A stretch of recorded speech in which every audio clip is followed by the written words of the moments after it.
오늘 저희들이 읽었던 그 베드로전서 3장 8절에서 12절 앞 단락만 끊어서 얘기했는데요.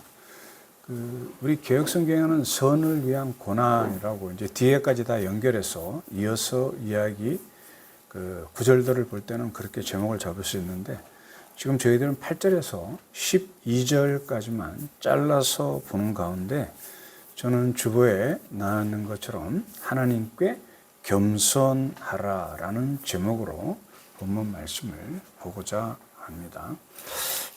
저희들이 이제 사회생활을 하면서 많이 힘들고 어려운 것 중에 하나가 사회생활이라 하면 여러 가지가 있죠. 우리 가정도 작은 사회생활일 수 있고, 이제 가정을 벗어나서 기업체에서 일을 한다든가 또는 여러 사회단체에서 일을 할 수도 있고요.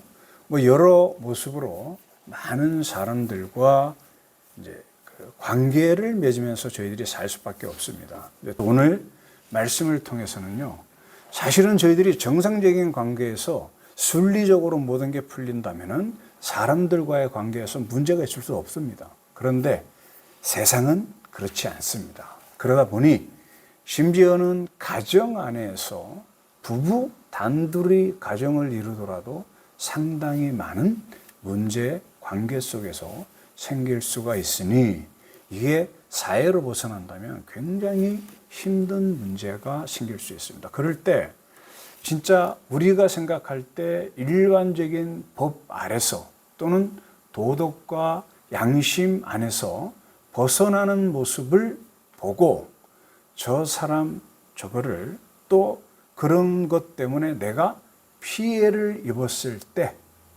법 안에서 조치를 취할 수도 있지만, 사실은 법보다는 사실은 그렇게 법을 통해서 뭐를 하나하나 풀어가기에 굉장히 힘들고 어려울 때, 그런 과정에서 우리는 특별히 믿는 사람들은 세상 사람들과 달리 어떠한 마음가짐 가지고 살아야 하는지를 오늘 말씀에서 이야기를 해주고 있습니다.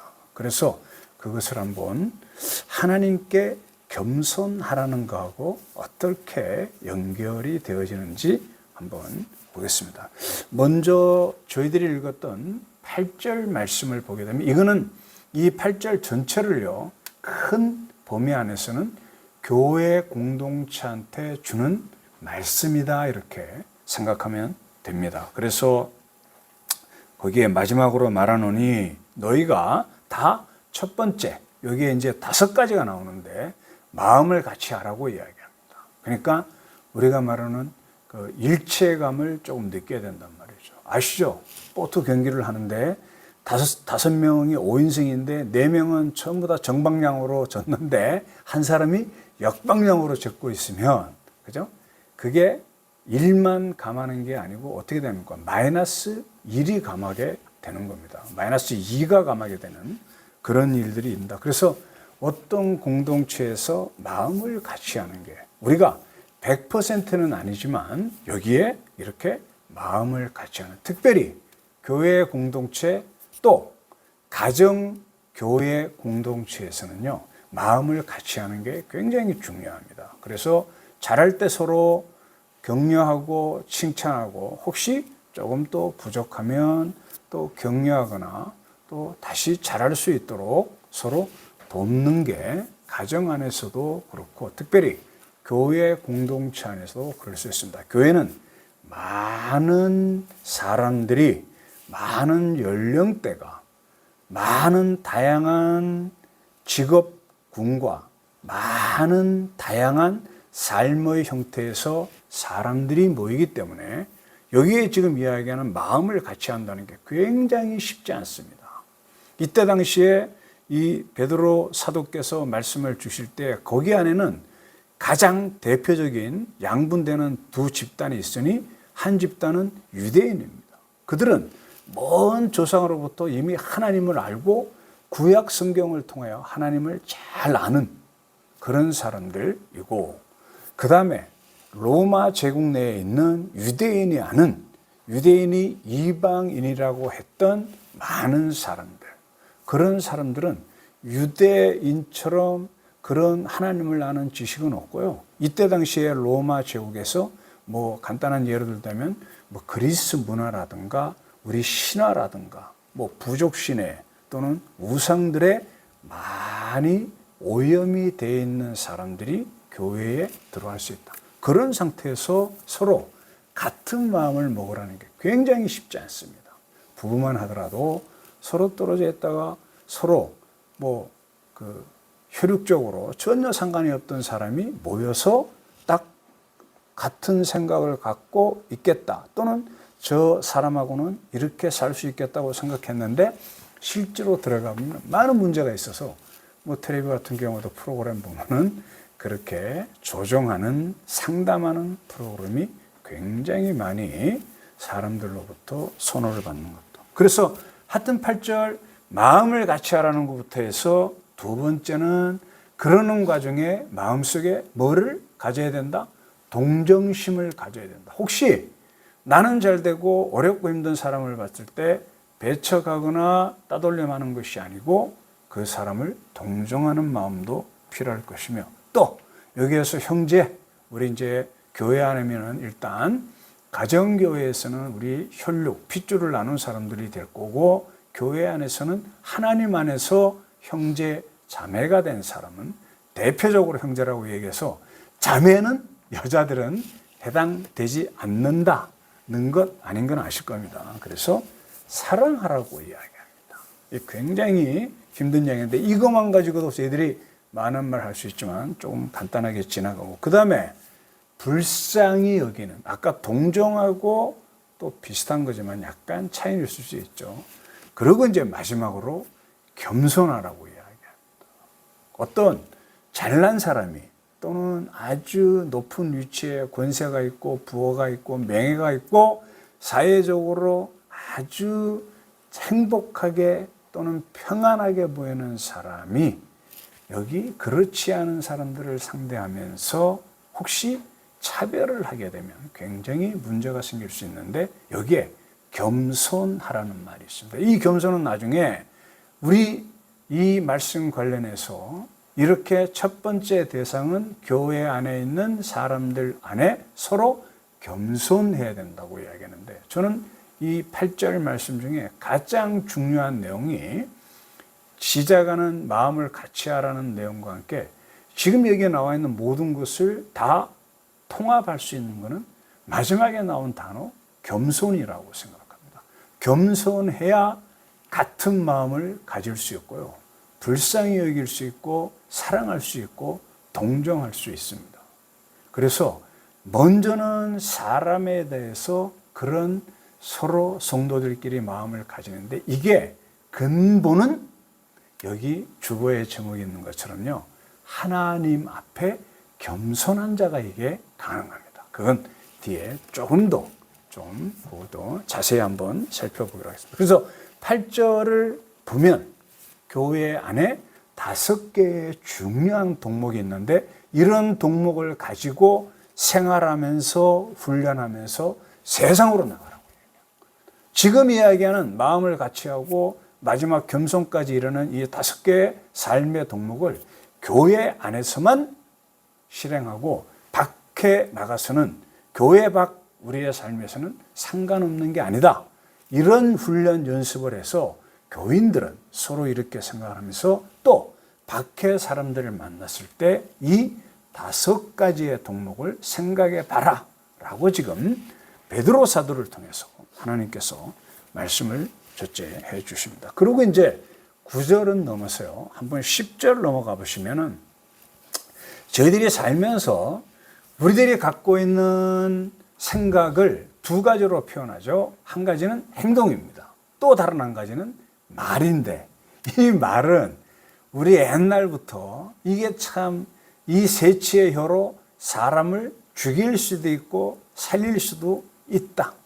저 같은 경우에도 이런 말을 지금 말씀을 보면서 묵상하면서 전하면서 내 말 습관에 대해서 생각해 볼 때 상당히 옛날보다 난 개인적으로 많이 좋아졌지만 아직까지도 부족한 점이 굉장히 많다는 것은 내 삶을 돌아보면 어제를 돌아보고 그 이틀 전을 돌아보고 우리 예배 드리기 전까지 보더라도 이렇게 말에 실수가 있을 수 있다. 그래서 10절 말씀 보게 되면 이거는 이제 시편 34편 12절과 그 뒷 말씀들을 인용한 말씀들인데 생명을 사랑하고 좋은 날 보기를 원하는 자. 우리가 이 세상에서 그러니까 평안하게 또 주변 사람들과 잘 지내고 싶으십니까? 그렇다면은 해야 될 것이 혀를 금하여 첫 번째 여기에 뭐라고 되어 있냐면요. 악한 말을 그치라고 이야기합니다. 저 그래서 텔레비 뉴스 같은 경우에도요. 요새 뭐 정치하면서 매일 그 사람들이 하는 일 중에 하나가 이제 정치가 그렇지 않습니까? 그러다 보니까 상대방을 비판하거나 또는 뭐 그렇게 안 좋은 말을 대처로 하죠. 그런 잘못만 집어내는 모습을 보입니다. 그게 이기는 방법이라고 생각하는 게 세상입니다. 그 절대로 정치하는 사람들 보고 그런 거를 믿는 그리스도인은 정치인으로서 방법을 조금 달리해야 되겠지만 일반 세상 사람들은요. 그렇게 할 수밖에 없는 거다. 그거 이해하셔야 될 것 같고 이 말이 굉장히 그래서 우리가 진짜 어떻게 보면 이 말 조심하는 게 굉장히 중요하다 이렇게 생각합니다. 그래서 뭐 이런 말은 아마 이런 예화는 많이들 알고 있을 것 같은데 그 세종대왕 당시에 물론 뭐 그 외에도 그 이제 많은 그또 그 부대 그 왕들하고도 생활했지만 황희정승이라는 분이 있었죠. 이분이 굉장히 오래 사는 분이고 굉장히 지혜롭고 현명한 분인데 그분 젊었을 때 이야기가 있습니다. 하루는 길을 가다가 젊었을 때 어떤 농부가 그 소 2마리를 끌고 이렇게 뭐 농사 그러니까 일을 하는 것을 본 것 같습니다. 그래서 이제 그 일하는 그 농부 보고 이제 물은 겁니다. 아이고 여기 저 2마리 그 소 중에 누가 더 일을 뭐 잘하는지요라고 이렇게 물으니까 이 농부가 그 소를 부리는 사람이 뭐 갑자기 멀리 서서 이렇게 뭐 이제 길에 있고 이렇게 일하는 곳이니까 좀 떨어져 있으니까 거기에서 그냥 이야기를 하면 될 텐데 이게 뭐 도로록 자기한테 달려오더만 귀에다가 갖다 대고는 귓속말로 이야기하는 겁니다. 지금 여기에 약간 우리가 이제 보통 소가 이제 누렇잖아요. 근데 약간 이제 검은 색깔이 있는 소가 일을 조금 더 잘한 것 같습니다. 그래서 여기 약간 검은 소가 일을 더 잘한다고 귓속에다 소곤소곤 얘기하는 거예요. 그 황희정 선생이 이제 그때 당시에는 정생이 아니죠. 젊은 유학자가 볼 때 이게 왜 그렇지? 아니 소가 뭐 사람 말 듣는 것도 아닌데 라고 생각해서 물었습니다. 왜 그렇게 귓속말로 하세요? 이건 뭐 그냥 그쪽에서 멀리 크게 이야기해도 되죠? 라고 이야기하니까 그 농부가 이야기하기를 아무리 사람 말을 못 알아듣는 것 같은 미천한 짐승이라도 자기에 대해서 안 좋은 말을 하거나 욕을 하게 되면은 알아들을 것 같아서 이렇게 한다고. 그 이후에 이 황희정승이 말에 대해서 굉장히 조심하고 그 이후에 많은 예화들도 지금 이 이후로부터 황희정승 그러니까 젊은 황희라는 분이 말에 대해서 생각이 바뀌었던 것 같습니다. 보통 그분을 굉장히 온유한 분이라고 이야기하고 뭐 하인 둘이 싸우면요. 이 편 말 듣고는 네 말이 맞는 것 같다 그러고 저편 말을 듣고는 또 네 말이 맞는 것 같다고 했다고 할 정도로 굉장히 말을 조심한 그래서 여러 왕으로부터 선택을 받아서 오랫동안 나중에 세종대왕하고는 진짜 죽을 때까지 그죠? 우리가 하는 것처럼 굉장히 깊은 관계 또 정치인으로서 장수를 했죠. 그 사람이 잘했던 거는 그 생각을 말로 옮길 때 이렇게 굉장히 조심하고 상대방을 고려하는 말을 했다. 생각하면 지금 우리가 읽었던 이 말을 혀를 금하고 악한 말을 하지 말라고 하는 이 이야기를 우리가 이해할 수 있을 것 같습니다. 이 성경은 지금으로부터 약 2000년 전에 지어진 거고 그 다음에 우리가 아는 이조 그러니까 조선 시대에는 훨씬 후대지만 그 다음에 이 성경하고는 전혀 상관없는 나라지만 유교를 삶의 어떤 큰 도리로 삼았던 조선에서도 이런 말을, 그러니 이거는 동서고금을 물어나고 하나님이 만들어 주신 사람들이 생활을 할 때 굉장히 큰 덕목 중에 하나이다, 이렇게. 그 다음에 두 번째는 뭐 길게 이야기하지는 않겠습니다. 거짓말 이야기하죠. 이거 우리가 아는 십계명 중에, 그죠? 이웃에 대하여 거짓 증거하지 말라. 우리가 아는 구약 성경을 전부 묶어서 딱 10가지로 표현하라고 그러면 우리가 아는 십계명입니다. 그것을 지키면 이 땅에서 진짜 평안한 삶을 살 수 있는데 그 중에 들어가는 항목이다, 이렇게 생각하고, 그래서 이제 이거를 알고 난 다음에 한번 구절을 보시기 바랍니다. 뭐라고 이야기를 하고 있냐면요, 이제 지금 말조심하라는 것을 우리가 10절을 먼저 한번 봤는데요, 그 앞에 베드로 사도께서는 9절에서 이렇게 이야기합니다. 9절 말씀 한번 우리 같이 한번 읽어보겠습니다. 악으로 욕을 욕으로 갚지 말고 도리어 복을 빌라. 이를 위하여 너희가 부르심을 받았으니 이는 복을 이어받게 하려 하심이라 라고 되어 있습니다. 여기에 그 악을 악으로 욕을 욕으로 이야기하면은, 악을 악으로 이야기할 때는 행동으로, 그죠? 되갚는 거고, 욕을 욕으로 이야기할 때는 뭐 말싸움을 하거나 뭐 어떻게 할 때 말로 되갚는 것을 이야기하는데, 여기에 있는 이 앞 구절 이야기, 악을 악으로 욕을 욕으로 대항하지 말고 갚지 말고, 그 뒤에 이어지는 말은 도리어 복을 빌라고 되었습니다. 그렇게 하는 이유가 그 뒤에 나오는 말이, 너희가 우리를 하나님이 부르실 때 이것을 위하여 불렀다는 거예요. 악을 악으로 갚지 않고 욕을 욕으로 갚지 않고 그 사람의 복을 빌어주기 위해서, 다시 이야기하면 그 사람에게 구원을 소개하기 위하여, 혹시 믿지 않는 사람은 구원으로 인도하기 위해서, 우리 성도들끼리는 더욱 화평하게 앞에 이야기한 것처럼 마음을 같이 하고 마지막에 겸손하게 서로 생활하기 위하여 욕을 욕으로 악을 악으로 갚지 말라고 이야기를 하는 겁니다. 그렇게 얘기하면서 뒤에 있는 말은 놀라운 말씀이죠.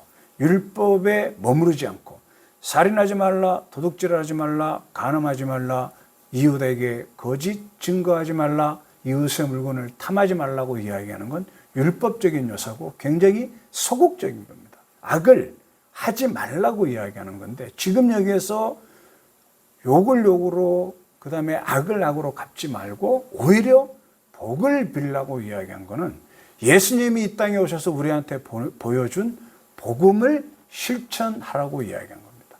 앞에 시작할 때 8절에 있는 말씀, 긍휼히 여기라, 사랑하라 라는 말을 바로 실천할 수 있는 게 바로 지금 9절 내용인 것 같습니다. 그래서 이 9절 이 내용은 사실은 이 말을 전하는 저도 이거 진짜 힘든 것 저 알고 있습니다. 아마 듣는, 여기에서 우리 말은 이렇게 전하고 들을 수 있는데 이것을 진짜 나가서 그런 상황에서 실천하는 것은 굉장히 어렵습니다. 만약에 이게 쉽다고 이야기하거나 이거를 내 힘으로 할 수 있다고 이야기하면 참 그 사람은 세상 경험이 아주 짧거나 또는 제 개인적인 생각에는 거짓말하는 사람입니다. 왜? 제가 경험하기에도 이렇게 살아야 된다는 것은 알며 또 하나님을 믿고 말씀을 많이 보고 이 말씀에 순종해야 되겠다고 생각을 함에도 불구하고 깜빡 잠시 쓰러지고 넘어질 수 있는 내 자신의 모습을 내가 누구보다도 잘 알고 있기 때문에, 다른 사람들은 모르겠으나 내 자신을 볼 때 이건 절대로 쉽지 않은 일이다라는 것을 알 수 있을 것 같습니다. 그래서 이제 가장 간단한 방법은, 우리 뭐 참을일자 3개면 뭐 살인도 면한다고 했으니까 혹시 주변 사람하고 분쟁이 있을 때, 뭐 어떤 사람이 나한테 악을 행할 때, 또는 어떤 사람이 나한테 안 좋은 말을 했을 때는 가장 좋은 방법은 피하면 좋습니다. 근데 피하지 못하는 상황이니까 많은 문제가 되는데, 그래도 가능하면은 우리가는 피해서 그 자리를 피하는 게. 그래서 싸움하다가 이제 가장 좋은 방법 중에 하나가 우리 이런 거 있죠. 야, 잠깐 이야기 끊고 말싸움하다가 제일 좋은 방법이 우리 나중에 한번 다시 이야기하자라고 만약에 시간을 좀 둔다면은 지나서 가만 생각해 보면 별것 아닌 거 가지고 말다툼 할 수도 있다. 그죠? 근데 이런 이야기는 사실은 이게 세상의 과학으로도 이미 증명이 된 이야기입니다. 오래전에 어떤 미국에 있는 스탠포드라는 대학에서요, 이 분노에 대해서 그 실험을 한 과학 연구가 있습니다. 한쪽 사람들은요, 그 어떤 분노가 일어나는 상황을 만들어 놓고요, 일부러 어떻게 했냐면요, 어떤 한 부류의 사람들은 그대로 분노가 나오는 대로 표출을 했고, 그 다음에 한 부류의 사람은 마음에는 진짜 들지 않지만 그 분노를 누르고 참으려고 노력을 했습니다. 근데 이 두 부류의 집단 결과가 첫 번째 집단에서는요, 분노를 그대로 표출했음에도 불구하고 그 스트레스 호르몬이 많이 배출돼 가지고요, 그 분노를 표출한 사람들은요, 심장 박동이 불안하게 되고, 우리가 이미 잘 알죠. 얼굴에 막 확 달아오고 별겋게 변하고 온몸이 심하면은 부들부들 떨리기까지 하는 그런 상황. 건강에 좋을 수가 있겠습니까? 그런 아까 이야기한 뭐 이거 그 스트레스 호르몬을 제가 본 자료에 의하면 코르티솔이라고 하는데, 이 코르티솔은 중요한 게 아니고 그런 스트레스 호르몬이 나오는 상황을 분노를 표출하는 사람들 부류 집단에서는 나타났다. 당연하게 건강해. 근데 그 반대 집단, 마음에 안 들고 자기 분노를 표출할 수밖에 없는 상황에서 참았던 집단에서는 정반대의 상황이 일어났다. 이렇게 됩니다. 혈압도 안정되고 뭐 다른 호르몬 수치 이런 것들도 안정돼서 건강상으로도 당연하게 분노를 표출하지 않는 사람이 좋았다는 게 이미 과학적으로 증명이 된 사실입니다. 세상에서 유명하다고 인정하는 학교에서 과학자들이 과학으로 실험한 결과입니다. 그러니 우리 지금 하나님이 이런 과학적인 결과가 있기 전에, 그죠? 이야기하는 이런 내용들은 하나님께서 인간을 창조하시고 하나님 안에서 평안을 누릴 수 있는 방법이 욕을 욕으로 갚지 않고 악을 악으로 갚지 않는 거다. 그거 보여주신 분이 우리가 아시는 예수님 아니십니까? 이 땅에 오셔서 직접 그거를 본인이 증명하셨고, 또 성경의 다른 한 인물은 우리 사도행전에 나오는 스데반 집사입니다. 사람들로부터 모함을 받아서 자신들을 돌로 쳐서 자신을 돌로 쳐, 이 죽는데 그냥 죽는 게 아니고 돌로 지금 쳐가지고 죽이는 그 상황에서 예수님하고 똑같이 하나님, 저들을 용서해 주십시오라고 했던 분이 있습니다. 성경에 나와 있는. 성경에만 있습니까? 우리나라 같은 경우에 저는 이거 주변 사람들한테 이거 많이 알리고 홍보해야 된다. 손영원 목사님이라는 분 아시잖아요. 그때 우리나라가 전쟁을 겪을 당시에 그 동네에 아주 그러니까 악한 사람이 있어가지고 손영원 목사님의 아들 둘을 고발해서 죽게 만들었습니다. 공산당으로부터. 그죠? 그런데 그 사람을 자신의 어떻게 했다? 우리가 하는 말에 처음이요. 양자로 삼으셨습니다. 이게 말이 안 되는. 근데 가능했다. 왜? 스데반 집사님도 마찬가지고요. 지금 말씀드린 손영원 목사님도 왜 이게 가능했나 하면요, 하나님 앞에 겸손한 마음을 갖고 있어서 이게 가능했다. 조금 더 자세한 이야기 뒤에서 한번 이야기를 할 수 있을 것 같습니다. 12절 한번 보시기 바랍니다. 이렇게 되어 있습니다. 주의 눈은 의인을 향하시고 그의 귀는 의인의 간구에 기울이시되. 이 말은 전반적인 이 말은 무슨 말입니까? 하나님께서는요, 의인에 대해서 의인의 간구를 쫙 들으신다. 또 항상 의인을 향하신다. 눈이 의인을 향한다는 말은 그를 귀엽게 여기시고 그를 사랑하신다는 표현입니다. 그래서 의인 같은 경우에는 하나님의 눈, 하나님이 계속 살피시는 보호도 받게 되는 것이고요.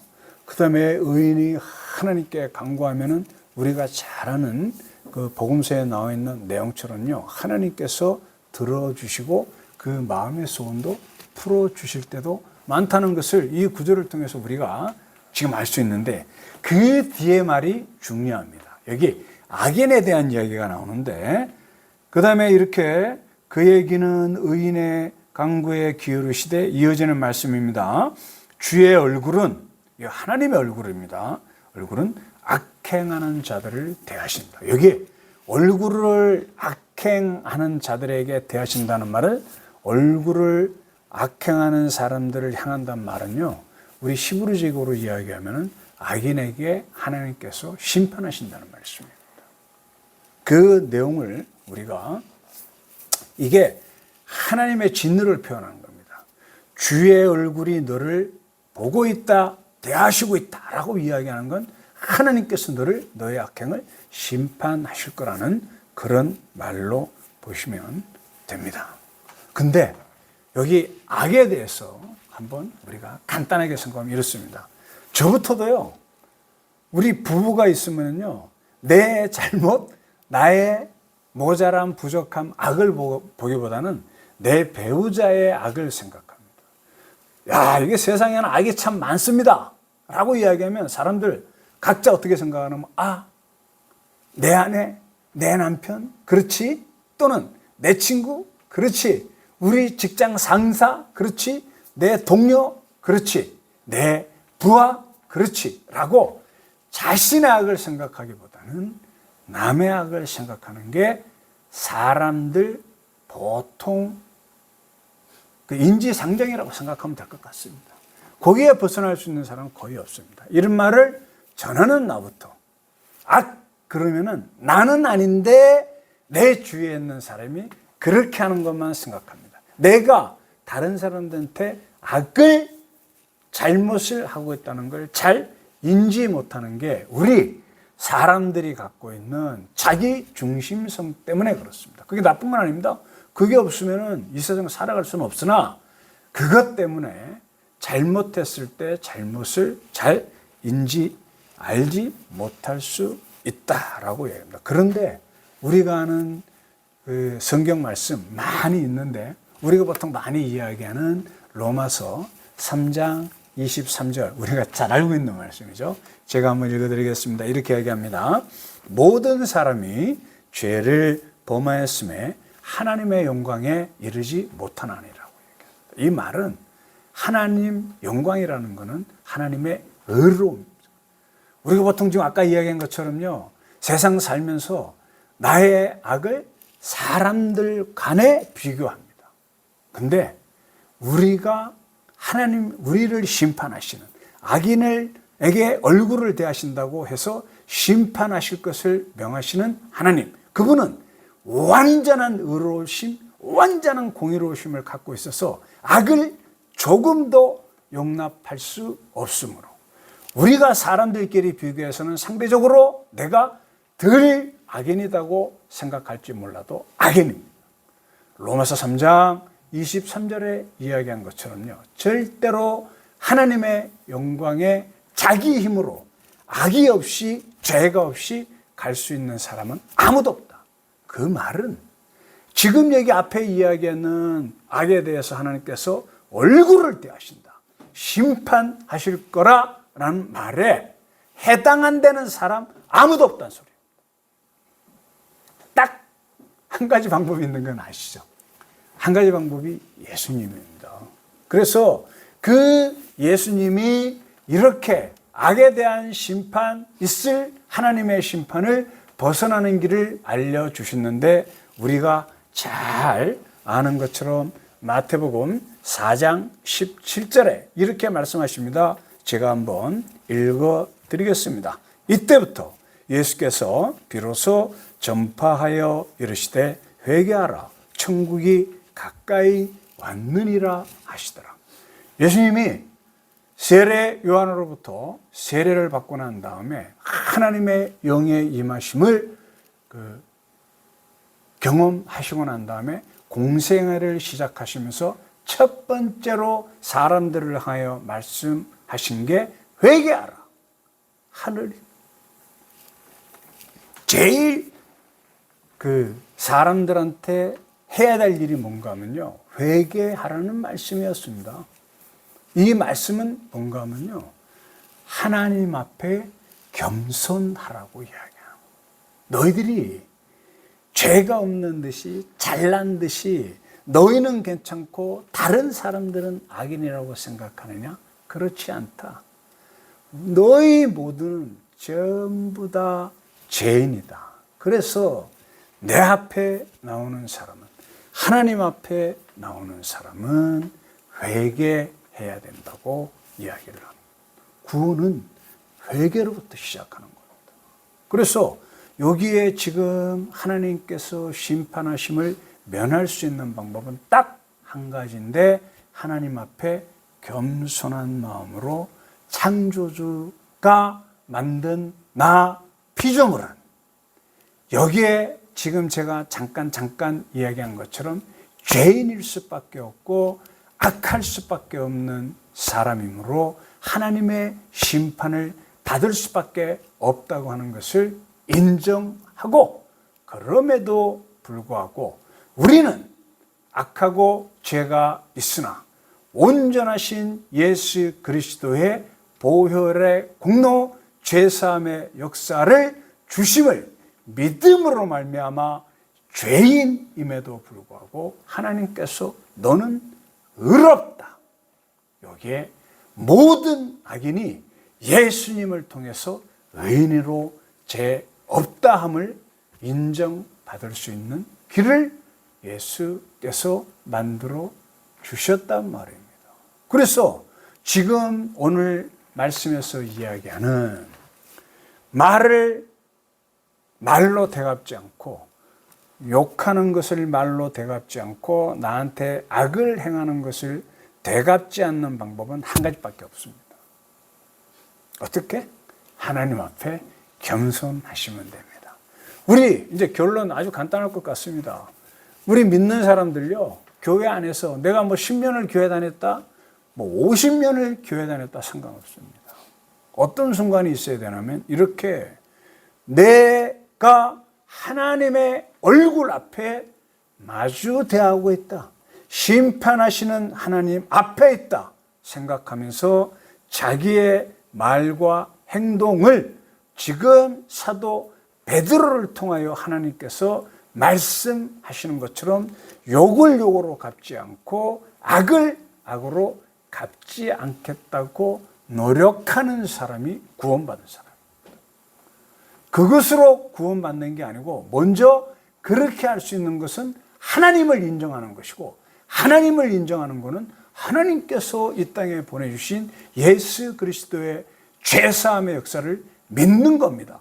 피조물로서 창조주, 주인이신 하나님께 저는 부족하고 모자라서 하나님의 심판을 받을 수밖에 없으나, 하나님께서 약속해 주신 구세주 예수 그리스도를 통하여 제가 여기 심판을 면할 수 있음을 믿습니다라고 생각하는 성도들은요, 교회에 나온 지 1초만 됐어도, 교회에 나온 지 10분만 됐어도, 교회에 나온 지 1시간이 안 됐어도 구원받은 사람이고, 하나님의 심판하고는 상관이 없는 사람이고, 그 사람이 지금 마음속 가장 깊은 곳으로부터 그것을 인정하지 않는 말과 행동을 교회 안에서 하고 있다면, 그분의 실력이 30년이든 40년이든 직분이 목사든 장로든 공사든 집사든 성도든 상관없습니다. 그분은 하나님의 심판을 벗어날 수 없다. 교회 안에 그런 사람이 있으니까 지금 사도 베드로가 그런 말씀을 해 주시는 겁니다. 그래서 이렇게 혹시 또 우리 주변에 믿지 않는 사람들은 이 말을 듣고 그러면 나는 어떻게 해야 될 것인가? 아무 어려울 거 없습니다. 지금 이야기하는 것처럼 예수 그리스도를 통해서 내 죄사함을 받을 수 있다고 믿으면 그것이 바로 오늘 주보에서 제목으로 놓은 하나님 앞에 겸손한 자가 되는 것이고요. 그렇게 인정하시는 순간 구원받는 겁니다. 예수 그리스도를 나의 구세주로 인정하면 되는 겁니다. 그 앞에 뭐가 전제되는 겁니까? 나는 죄인일 수밖에 없고 심판받을 수밖에 없는 하나님이 만드신 피조물 사람이다. 내가 하나님 위에 있는 것이 아니고 하나님이 나의 주인 되신다. 나는 피조물이다. 하나님이 창조한 피조물이다. 그 인간 이 피조물이 아직 하나님을 받아들이지 못하였으나 지금 여기에서 이야기한 이런 일들이 가능하기 위해서는 먼저 하나님을 받아들이면 자연스럽게 됩니다. 이걸 세상 종교는 역으로 시작하죠. 내가 노력해서, 내가 금식해서, 내가 헌금을 많이 해서, 내가 예배를 잘 드려서 이런 구원, 그 다음에 이런 하나님께서 주시는 평안의 삶을 살 수 있는 게 절대로 아니라는 것을 오늘 말씀을 통해서, 그래서 결론적으로 이야기하면 딱 한 가지만 생각하면 될 것 같습니다. 하나님 앞에 겸손하자. 나는 하나님이 만드신 피조물임을 인정합시다. 우리 교회 안에서도 마찬가지고 교회 바깥에서 그렇게 인정하는 순간 우리 인간관계 안에서 욕을 욕으로 갚지 않는 그런 삶을 살 수 있습니다. 악을 악으로 갚지 않는 아까 이야기했던 스데반 집사님처럼 손영원 목사님처럼 그런 삶을 우리가 살 수 있다 생각하시고 오늘 말씀을 이렇게 결론을 내리면 될 것 같습니다. 하나님 앞에 겸손합시다. 겸손하여서 하나님이 중간에 어떤 말씀을 해주십니까? 너희를 이런 일을 통하여 복을 받게 하려고 부르셨단 말입니다. 그 하나님 앞에 겸손하여 하나님께서 예배하신 복을 마음껏 누리는 우리 모두가 되길 축원드립니다.